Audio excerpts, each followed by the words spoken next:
CPM-ൽ പൊതുവെ ഭിന്നതകൾ പല രീതിയിൽ കാണപ്പെടാറുണ്ട്. പക്ഷേ ഇപ്പോൾ പിണറായി മാത്രമുള്ളത് കൊണ്ട് അങ്ങനെ ഭിന്നത വേണോ അല്ലെങ്കിൽ ഭിന്നത ഉണ്ടോ എന്നതിൽ നമുക്ക് ചില സംശയങ്ങളുണ്ട്. ഭിന്നതയുടെ ഭാഗമായിട്ട് അല്ലെങ്കിൽ അഭിപ്രായ വ്യത്യാസത്തിന്റെ ഭാഗമായിട്ട് ഒക്കെ തന്നെയാണ് ജി സുധാകരനും അതുപോലെയുള്ള മുതിർന്ന നേതാക്കളൊക്കെ തന്നെ പാർട്ടിയിൽ ഇപ്പോൾ പ്രവർത്തിക്കാത്തത് അല്ലെങ്കിൽ പാർട്ടിയിൽ നിന്ന് വിട്ടുപോയത്. EP ജയരാജൻ ഈ വിഴിഞ്ഞം തുറമുഖവുമായി ബന്ധപ്പെട്ട് ഈ ഓഹരി ഇടപാടുമായി ബന്ധപ്പെട്ട് CPM-ന്റെ അഭിപ്രായത്തോട് അല്പം ഇടഞ്ഞു നിൽക്കുന്നു എന്ന വാർത്തയാണ് ഏതാനും മണിക്കൂർ മുമ്പ് പുറത്തു വന്നത്. അദ്ദേഹം തന്നെ വാർത്താ സമ്മേളനത്തിൽ അല്ലെങ്കിൽ മാധ്യമങ്ങളോട് പറഞ്ഞ കാര്യമാണ്. അതായത് CPM-ലെ ഭിന്നത പുറത്ത് വന്നിരിക്കുന്നു. അതായത് CPM-ന്റെ ഭരണകാലത്ത് ഉണ്ടായ കാര്യങ്ങളെക്കുറിച്ചും ഇപ്പോൾ നടക്കുന്ന കാര്യങ്ങളെക്കുറിച്ചും ഒക്കെ തന്നെ ഒരു പുകമറയാണ് ഇപ്പോൾ ഉണ്ടായിക്കൊണ്ടിരിക്കുന്നത്. അതിൽ CPM നേതാക്കൾ സത്യം പറഞ്ഞാൽ ആ പുകമറയിൽ കിടന്ന് ബുദ്ധിമുട്ടുകയാണ് ചെയ്യുന്നത്. പദ്ധതിയിൽ വിവാദം അനാവശ്യമാണ്, അഴിമതി ആരോപണം ഉന്നയിക്കാൻ താനില്ല എന്നും ആരോപണങ്ങൾ ഉന്നയിക്കുന്നവർ തന്നെ അക്കാര്യങ്ങൾ വിശദീകരിക്കട്ടെ. ശരിക്കും അഴിമതി ആരോപണം ഉന്നയിച്ചത് MV ഗോവിന്ദനും പിണറായി വിജയനുമാണ്. നിയമസഭയിൽ ഉന്നയിച്ചത് പിണറായി വിജയനുമാണ്. അപ്പം പിണറായി വിജയനിട്ട് ഒരു കൊട്ടു കൊടുത്തുകൊണ്ടാണ് ജയരാജൻ ഈ ഒരു പ്രസ്താവന നടത്തിയത് എന്ന് വേണമെങ്കിൽ നമുക്ക് ധരിക്കാം. മാധ്യമങ്ങളുടെ ചോദ്യത്തോടായിരുന്നു EP ജയരാജൻ പ്രതികരിച്ചത്. മുഖ്യമന്ത്രിക്കെതിരെ കണ്ണൂർ ജില്ലാ സെക്രട്ടറി KK രാഗേഷും പ്രതിപക്ഷ നേതാവ് പിണറായി വിജയനുമാണ് പ്രധാനമായി രംഗത്ത് വന്നത്. അതിനിടയിലാണ് വേറിട്ട അഭിപ്രായവുമായി ഇപ്പോൾ EP ജയരാജൻ എത്തുന്നത്. വിഴിഞ്ഞം ഓഹരി കൈമാറ്റത്തിൽ മുഖ്യമന്ത്രി VD സതീശന് മറുപടിയുമായിട്ട് ആണ് കഴിഞ്ഞ ദിവസം KK രാഗേഷ് രംഗത്തെത്തിയത്. ഓഹരി കൈമാറ്റത്തിൽ കണ്ണൂർ ജില്ലാ സെക്രട്ടറിക്ക് മാത്രമല്ല എല്ലാവർക്കും താല്പര്യമുണ്ട്.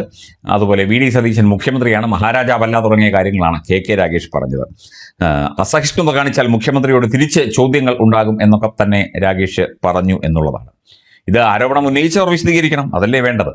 അല്ലെങ്കിൽ EP ജയരാജന് കാര്യങ്ങൾ പറഞ്ഞു കൊടുക്കണം. ഇന്നതാണ് സഖാവേ കാര്യങ്ങൾ, ഇന്ന രീതിയിലാണ് ഇതിനകത്ത് അഴിമതി ഉണ്ടായത്.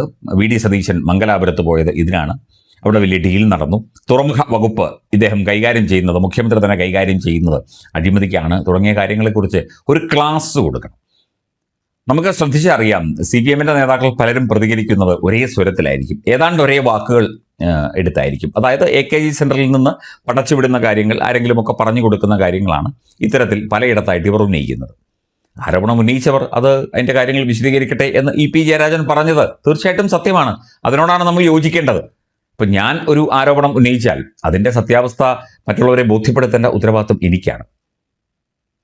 കേട്ടുകൊണ്ടിരിക്കുന്ന നിങ്ങൾക്കോ അല്ലെങ്കിൽ എൻ്റെ സുഹൃത്തുക്കൾക്കോ ഒന്നുമല്ല, അല്ലെങ്കിൽ എൻ്റെ ഒപ്പം പ്രവർത്തിക്കുന്നവർക്കല്ല.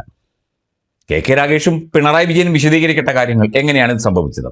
പിണറായി വിജയന് ആരാണ് ഈ കുറിപ്പൊക്കെ എഴുതി കൊടുക്കുന്നത് എന്നുകൂടി ഈ ഒരു അവസരത്തിൽ, നേരത്തെ ഉദ്യോഗസ്ഥരായിരുന്നു എഴുതി കൊടുത്തുകൊണ്ടിരുന്നത്, AKG സെന്ററിൽ നിന്ന് ഇതിൻ്റെ കണക്കും കാര്യങ്ങളും ഒക്കെ എഴുതി കൊടുക്കുന്നത് ആരാണെന്നറിഞ്ഞാൽ വ്യക്തമായിട്ട് കാര്യങ്ങൾ നമുക്ക് ബോധ്യപ്പെടും എന്താണ് ഈ പടച്ചുവിടുന്നതൊക്കെ എന്ന് തന്നെ.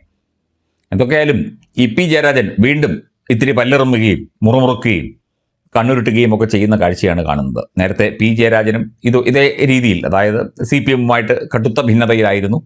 ഇപ്പോഴും ഭിന്നത തുടരുകയാണ്. EP ജയരാജനും അങ്ങനെ തന്നെ. ആകെ കൂടെ നിൽക്കുന്നത് MV ജയരാജനായിരുന്നു. അദ്ദേഹവും അല്പം ഒരു നീരസത്തിലാണ് എന്ന് കേൾക്കുന്നു. അപ്പം കണ്ണൂർ CPM അല്ലെങ്കിൽ CPM-ലെ ഭിന്നതകളും അഭിപ്രായ വ്യത്യാസങ്ങളും പൊട്ടിത്തെറികളും സ്വരച്ചേർച്ചയില്ലായ്മയും ഒക്കെ തന്നെ ഇങ്ങനെ മറനീക്കി പുറത്തു വന്നുകൊണ്ടിരിക്കുന്നു.